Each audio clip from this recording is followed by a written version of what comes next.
Hello అందరికీ welcome to హరిత talks. ఈరోజు మనం వినపోయే కథ అన్నదమ్ముల కథ. అనగనగా ఒక ఊళ్ళో రామయ్య సోమయ్య అని ఇద్దరు అన్నదమ్ములు ఉండేవాళ్ళు. రామయ్య పెద్దవాడు, తెలివిగలవాడు. సోమయ్య చిన్నవాడు, అమాయకుడు. రామయ్య భార్య భాగ్యవంతుల బిడ్డ, అందుచేత గర్వంగా ఉండేది. సోమయ్య భార్య బీదింటి పిల్ల, అందుచేత కొంచెం అణకువగా ఉండేది. రామయ్య తన తెలివితేటలన్నీ తమ్ముడి మీద ఉపయోగించి అతని ఆస్తంతా కాజేసి తాతల నాటి చిన్న పాత ఇల్లు, 4 ఎకరాల మెట్ట చేను మాత్రం అతనికి ఇచ్చాడు. పెద్ద మేడ, మిగతా ఆస్తి అంతా తను ఉంచుకున్నాడు. పాపం సోమయ్య దాంతోనే తృప్తిపడి కష్టపడి చేను దున్నుకుంటూ వచ్చిన దాంట్లో తను కొంత తిని మిగతాది ధర్మం చేస్తూ ఉండేవాడు. ఇలా ఉండగా ఒకనాడు రాత్రి ఎవరో సన్యాసి రామయ్య ఇంటికి వచ్చి తలుపు తట్టాడు. రామయ్య వచ్చి కిటికీ తెరిచి, ఎవరు నువ్వు, ఎందుకు ఈ అర్ధరాత్రప్పుడు తలుపు తడతావు అని గద్దించాడు. అప్పుడు ఆ సన్యాసి, బాబు నేను సన్యాసిని, రామేశ్వరం పోతూ ఇటు వచ్చాను. ఈ రాత్రి నాకు కొంచెం తిండి పెట్టి పడుకోనివ్వండి, ఉదయాన్నే వెళ్ళిపోతాను అన్నాడు. ఏంటి మా ఇంట్లోనా, వల్ల కాదు, పో. అదిగో ఆ ఎదురుగానే ఉన్నాడుగా షావుకారు, వాడి దగ్గరికి పో, దోవన ఏ సన్యాసి పోతున్నా పిలిచి అన్నం పెడతాడు అన్నాడు రామయ్య. యోగిపోయి సోమయ్య తలుపు తట్టాడు. సోమయ్య వచ్చి తలుపు తెరిచి సన్యాసిని ఇంట్లోకి తీసుకుపోయి భార్యతో చెప్పి అన్నం పెట్టించాడు. సన్యాసి భోజనం చేసిన తర్వాత సోమయ్య ఆయనకు పక్క వేసి ఆయన నిద్రపోయే వరకు విసురుతూ కూర్చున్నాడు. సన్యాసి హాయిగా నిద్రపోయి ఉదయాన్నే లేచి వెళ్ళేటప్పుడు సోమయ్యను అతని భార్యను పిలిచి, మీకు 3 వరాలు ఇస్తాను, కోరుకోండి అన్నాడు. సోమయ్య, స్వామి నాకు 4 ఇంటికి వస్తే ఉండడానికి పెద్ద ఇల్లు, బీదలకు ఎంత ధర్మం చేయటానికైనా చాలిన డబ్బు ఇవ్వండి, అది చాలు అన్నాడు. సోమయ్య పెళ్ళాం, స్వామి నాకేమీ వద్దు, ఇతరులకు లేదనకుండా ధర్మం చేయటానికి నాకు బుద్ధి పుట్టించు అని 2వ వరం అడిగింది. 3వ వరంగా సోమయ్య, స్వామి మాకు ఎప్పుడూ ఇతరులకు మేలు చేయాలనే బుద్ధి ఉండేటట్లుగా వరం ఇవ్వండి అని అడిగాడు. సన్యాసి చిరునవ్వు నవ్వి వెళ్ళిపోయాడు. మరునాడు ఉదయాన్న రామయ్య లేచి చూసేసరికి అతని ఇంటి ముందు పెద్ద మేడ ఉంది. రామయ్య దబదబా పెళ్ళాన్ని పిలుచుకొని మేడ దగ్గరకు పరిగెత్తాడు. ఆ మేడలోని అతని తమ్ముడు భార్య ఉన్నారు. రామయ్య ఇది ఎలా వచ్చిందని తమ్ముణ్ణి అడిగాడు.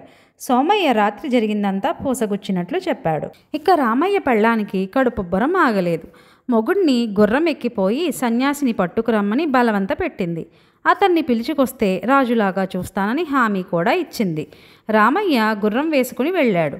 కొంత దూరం పోయేసరికి సన్యాసి కనిపించాడు. రామయ్య రొప్పుతూ రోజుతూ, స్వామి రాత్రి మా వల్ల చాలా నేరం జరిగింది, ఈ మాటు మా ఇంటికి రండి, మిమ్మల్ని రాజులాగా చూస్తాము, నా భార్య కూడా మిమ్మల్ని తీసుకురమ్మన్నది అని బ్రతిమిలాడాడు. బాబు ఏదో నా దోవన నేను తీర్థయాత్రలకు పోతున్నాను, నేను రాలేను అన్నాడు సన్యాసి.